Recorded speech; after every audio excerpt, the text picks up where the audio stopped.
YouTube వీక్షిస్తున్నటువంటి ప్రేక్షకులందరికీ కూడా ఆత్మీయ నమస్కారాలు, కృతజ్ఞతలు, ధన్యవాదాలండి. యూట్యూబ్లో ఎన్నో ప్రోగ్రామ్స్ మీకు వస్తూ ఉంటాయి. నేను చేస్తున్న ఈ ప్రోగ్రామ్ మాతృదేవోభవ అనే కాన్సెప్ట్ మా గురువుగారు బ్రహ్మర్షి పితామహ సుభాష్ పత్రిజీ గారు అమ్మ స్వర్ణమాల దివ్య ఆశీస్సులతో మరి మాతృదేవోభవ అనే శీర్షికన ఈ చిన్న వీడియో చేస్తున్నాం. మిత్రులారా జన్మనిచ్చిన తల్లి అంటే జన్మభూమి స్వర్గం కంటే గొప్పదని చెప్పేసి త్రేతాయుగంలో శ్రీరామచంద్రమూర్తి ద్వారా మనకు తెలియజేయడం జరిగింది.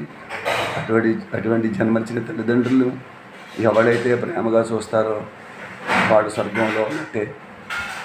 ఎందుకంటే ఈ భూమి మీద ఉత్తమమైన జన్మ మానవ జన్మ. 84 లక్షల రకాల జీవరాశుల్లో మాట్లాడే శక్తి మానవుడికి మాత్రమే ఉంది. ఇంత పవిత్రమైన జన్మనిచ్చిన తల్లిదండ్రులు ఎక్కడ ఉండాలంటే మనతోటే ఉండాలి. చివరి అంత్యకాలంలో లేదా తల్లిదండ్రుల దగ్గర మనమైనా వెళ్ళాలి, మన దగ్గర తల్లిదండ్రులైనా తీసి తెచ్చుకోవాలి. కానీ ప్రస్తుత కాలంలో వృద్ధాప్యం వచ్చిన తర్వాత చిన్నప్పటి నుంచి కష్టపడి పెంచి చదివించిన తల్లిదండ్రుల్ని వృద్ధాశ్రమాలకి పంపేస్తున్నారు. ఇది చాలా దారుణం. ఎందుకంటే వాళ్ళు ఎన్నో ఆశలతో ఎన్నో చివరి క్షణాల్లో నన్ను నా కొడుకులు చూస్తారనే ఒక భావంతో వాళ్ళు ఆశతో ఉంటారు. కాబట్టి అటువంటి తల్లిదండ్రుల్ని వాళ్ళ యొక్క ఆశల్ని నిరాశ చేయొద్దు మిత్రులారా.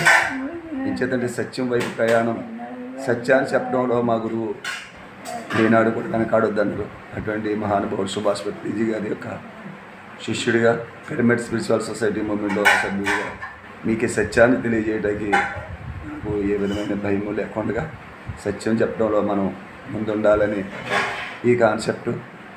మరి ఆది శంకరాచార్య వారు తల్లి పాదాల దగ్గరే స్వర్గం ఉందని చెప్పేసి చెప్పడం జరిగింది. ఇలా ఎందరో యోగులు తల్లిదండ్రుల యొక్క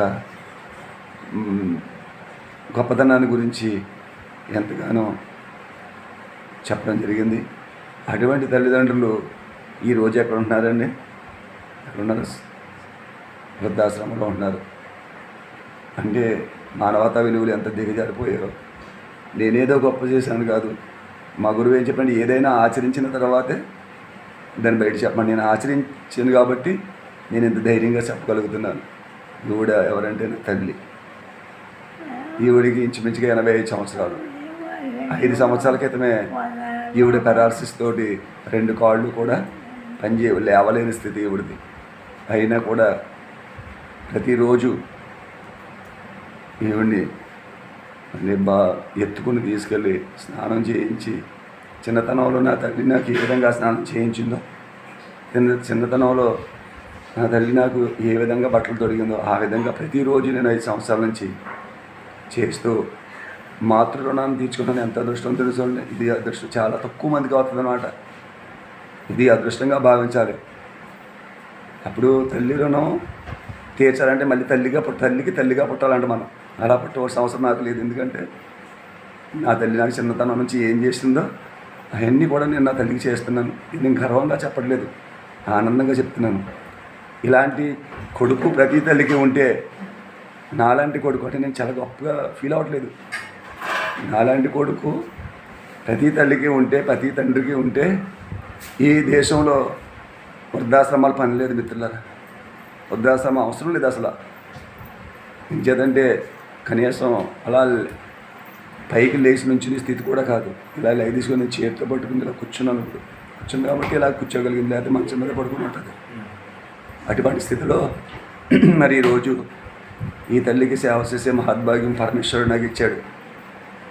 జీవించి ఉండగానే తల్లికి మనం ఏం చేయాలన్నా తండ్రి రుణం తీసుకొని జీవించి ఉండగానే తీర్చుకోవాలి. మరణించిన తర్వాత వాళ్ళ పేరు మీద స్టీల్ ప్లేట్లు పంచిపెట్టడం, స్టీల్ కంచాలు పంచిపెట్టడం, లేదా వాళ్ళ పేరు మీద ఆవుల్ని దానం ఇవ్వటం ఏ విధమైన ఉపయోగం లేదంటాడు మా గురువు పత్రిజీ గారు. బతికుండగానే వాళ్ళకి పట్టెడు అన్నం పెట్టాలి.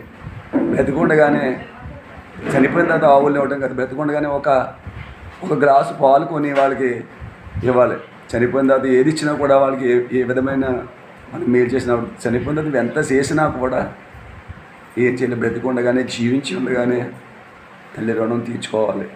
అటువంటి అంటే అందరి గురించి నేను మాట్లాడలేదు, తల్లిదండ్రులని ఎవరైతే నిర్లక్ష్యం చేస్తున్నారో వాళ్ళందరూ కూడా ఈ వీడియోస్ చూసి కొంచెమైనా మార్పు రావాలి సమాజంలోని, తల్లిదండ్రులను ప్రేమించాలి, ప్రేమగా చూడాలి అని చెప్పేసి నేను ఈ యొక్క మెసేజ్ని మీకు అందజేస్తున్నాను. దీన్ని నేను ఏదో మీరు లైక్ చేయండి నాకు ఏదో వస్తుందని, ఇంకోటి ఏం కాదు, దీనికి అందరినీ షేర్ చేయండి. అందరూ కూడా ఇటువంటి మాతృ-రుణాన్ని తీసుకునే అవకాశం కలిగించుకొని ఈ జననీ జన్మభూమి స్వర్గం కంటే గొప్పది అని చెప్పేసి త్రేతాయుగంలో శ్రీరామచంద్రమూర్తి రామరావణ యుద్ధం అయిపోయిన తర్వాత సీతామాతను లక్ష్మణ స్వామిని వెంట పెట్టుకుని అయోధ్య నగరానికి బయలుదేరితే లక్ష్మణ స్వామి అంటాడు కదా, అయ్యా ఈ లంకానగరం అంతా మరి మన అధీనంలోకి వచ్చింది కదా, రావణాసుడు వీరమరణం పొందాడు, ఇక్కడే మనం ఉండి ఈ బంగారంతో నిర్మించబడిన నగరం మనం హ్యాండ్ ఓవర్ చేసుకుందామంటే అప్పుడు శ్రీరామచంద్రమూర్తి చెప్పాడు, ఆయన జననీ జన్మభూమి, జనని అంటే మన జన్మనిచ్చిన తల్లి, జన్మభూమి మన పుట్టిన ఊరు స్వర్గం కంటే గొప్పది, ఈ బంగారం కంటే మనదే గొప్పది, ఇక్కడ జన్మ తీసుకున్న విభీషణుడికి పట్టాభిషేకం చేసి మన అయోధ్యకి వెళ్ళిపోతామని చెప్పాడంట. అటువంటి శ్రీరాముడు పుట్టినటువంటి పవిత్ర భూమి ఈ భారత భూమి. ఈ భారత భూమిలో ఏ తల్లిదండ్రులు కూడా అనాథలుగా ఉండకూడదు, వృద్ధాశ్రమాల్లో ఉండకూడదు, మన ఇంట్లోనే మనతోటే ఉండాలి, మనతోటే జీవనం సాగించాలని నా యొక్క తపన. అందరికీ ధన్యవాదాలు. మీరందరూ కూడా ఈ వీడియోని చూస్తారని మరీ కోరుకుంటున్నాం. థ్యాంక్ యూ, ధన్యవాదాలు, థ్యాంక్ యూ.